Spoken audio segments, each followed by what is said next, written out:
लीजिए हाजिर हूँ हर सुबह और हर शाम की तरह लेकर के देश दुनिया की तमाम खबरें। नमस्कार दोस्तों, आप सभी का स्वागत है हमारे चैनल पर। तो हमारे चैनल को सब्सक्राइब कर लीजिए ताकि आप कोई भी खबर कभी भी मिस ना करें।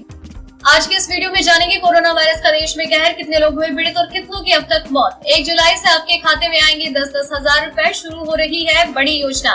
पीएम मोदी का बड़ा ऐलान, यूपी में 125 दिनों में 1 करोड़ से ज्यादा रोजगार देना, गरीब कल्याण रोजगार अभियान।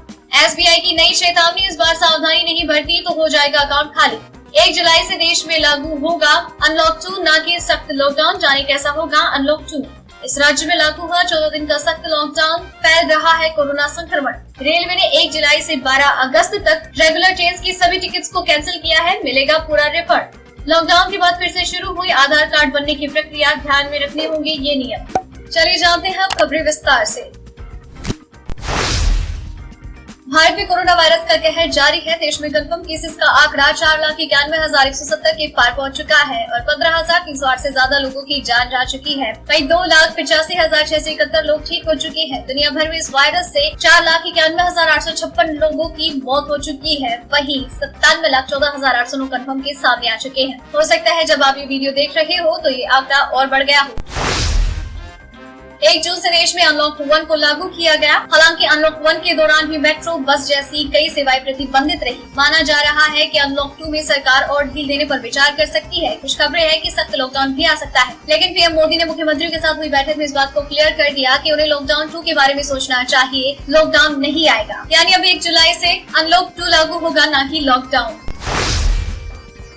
भारत में कोरोना वायरस महामारी का कहर जारी है। इसी बीच दिल्ली एनसीआर में कोरोना के कुल केसेस की संख्या चीन से ज्यादा हो चुकी है। दरअसल स्वास्थ्य मंत्रालय की ओर से शुक्रवार को जारी अपडेट के अनुसार देश में कुल मरीजों का आंकड़ा 4,90,401 हो गया, जिसमें 15,301 लोगों की मौत हो चुकी है। रात की बात है कि कोरोना से अब तक 2,85,637 लोग ठीक हो चुके हैं। कुछ रिपोर्ट्स के अनुसार दिल्ली में कोरोना के मामले दुनिया के 167 देशों से भी ज्यादा है। इनमें इंडोनेशिया, जापान और मिस्र जैसे देश भी शामिल है।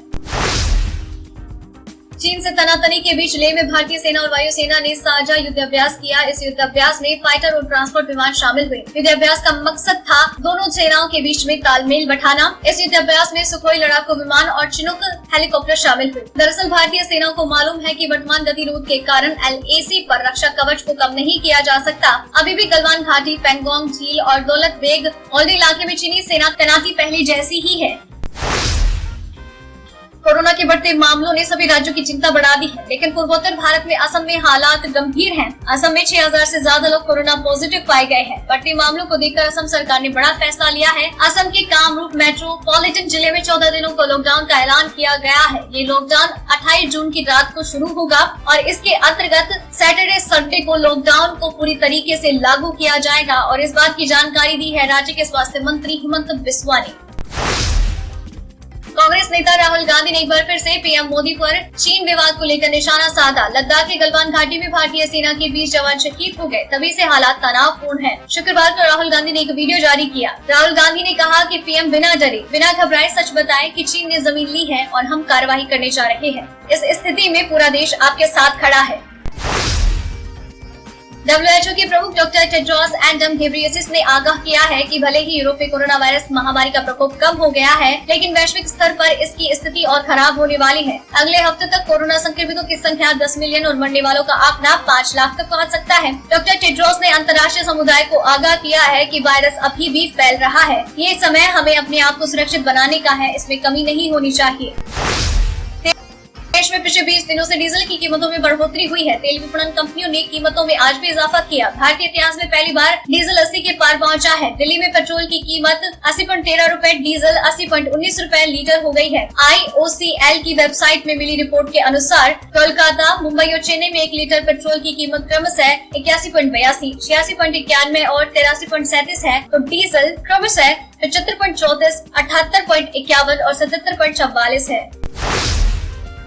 केरल के तट से शुरू होकर मानसून 2020 ने अब पूरे भारत को कवर कर लिया है। साउथ वेस्ट मानसून आज राजस्थान के बाकी हिस्सों, पंजाब और हरियाणा में भी बारिश कर रहा है। मौसम विभाग ने उत्तर भारत के कई इलाकों में शुक्रवार को बारिश होने का अनुमान लगाया। कुछ जगहों पर गरज के साथ तेज हवाएं भी चलेगी। दिल्ली और उससे सटे इलाकों में शुक्रवार को अच्छी बारिश का अनुमान है।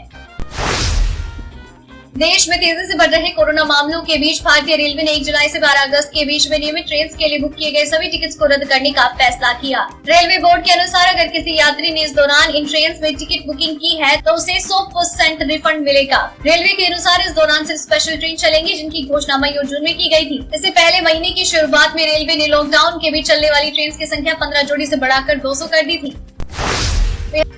बिहार के बाद आज यूपी में रोजगार अभियान की शुरुआत हो रही है। यूपी में रोजगार का नया नारा हर श्रमिक को काम के स्लोगन के साथ शुरू हो रहा है ये अभियान, और इस अभियान के तहत सरकार 125 दिन में 1 करोड़ से ज्यादा श्रमिकों को काम देने का लक्ष्य लेकर चल रही है। यूपी में लॉकडाउन के दौरान 30 लाख प्रवासी श्रमिकों को इनके गृह राज्य में 25 अलग अलग श्रेणियों के तहत काम दिलवाने का अभियान चला रही है ताकि इनको अपने घर परिवार से दूर न जाना पड़े।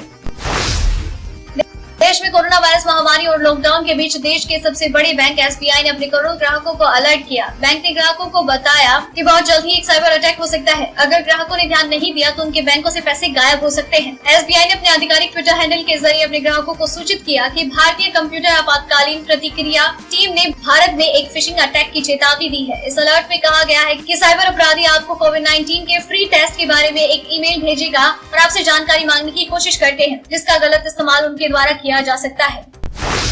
1 जुलाई से पीएम स्वनिधि योजना की शुरुआत होने जा रही है। पीएम स्वनिधि योजना के तहत लॉकडाउन से प्रभावित रेहड़ी पटरी वाले लोगों को फिर से रोजगार शुरू करने के लिए आर्थिक सहायता दी जाएगी। इस योजना में सरकार ने रेहड़ी पटरी वालों को सस्ता ऋण उपलब्ध कराने का लक्ष्य रखा है। 1 जुलाई से रेहड़ी पटरी वालों को सस्ती दरों पर 10,000 रूपए तक का लोन मुहैया कराया जाएगा। इस लोन को 1 साल में मासिक किस्त के रूप में लौटा सकते हैं। सरकार ने इस योजना में करीब 50 लाख रेहड़ी पटरी वालों को लोन देने का लक्ष्य रखा है।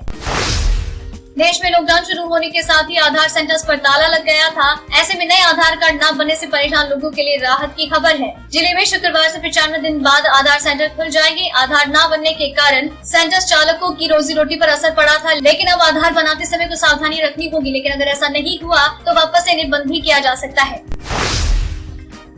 जेमोपाई इलेक्ट्रिक ने शुक्रवार को बाजार में अपनी मिनी ई स्कूटर मिसो पेश की है। इसकी कीमत 44,000 है। जेमोपाई इलेक्ट्रिक ने बयान में कहा कि उसने मिनी स्कूटर की बुकिंग शुरू कर दी है और इसकी डिलीवरी अगले महीने से हो जाएगी। स्कूटर में सिर्फ चालक के लिए एक सीट है। एक बार पूरी चार्जिंग के बाद ये स्कूटर 75 किलोमीटर दौड़ सकता है। कंपनी का दावा है कि स्कूटर को 2 घंटे में 90% तक चार्ज किया जा सकता है। तो दोस्तों ये रही आज की खास खबरें। तो इसी तरीके से आपके लिए हर सुबह 6 बजे और शाम 7 बजे ये खबरें हम यूं ही लेकर आते रहेंगे। तो इन सारी खबरों के साथ आपको किस खबर के बारे में क्या है कहना, क्या है आपकी राय, प्लीज शेयर कीजिए। साथ ही अगर आपने इस वीडियो को पूरा देखा है तो प्लीज अपना नाम नीचे कमेंट सेक्शन में जरूर लिख दीजिए ताकि हमें पता चले कि आपने इस वीडियो को पूरा देखा है। आपको खबरें अच्छी लग रही हैं, आप इन्हें पसंद कर रहे हैं, प्लीज कमेंट बॉक्स में लिख कर बताएं। अगर अच्छी लग रही है तो वो भी बताएं, अगर कोई सजेशन है तो वो भी जरूर बताएं। फिर मिलते हैं कल, तब तक के लिए धन्यवाद।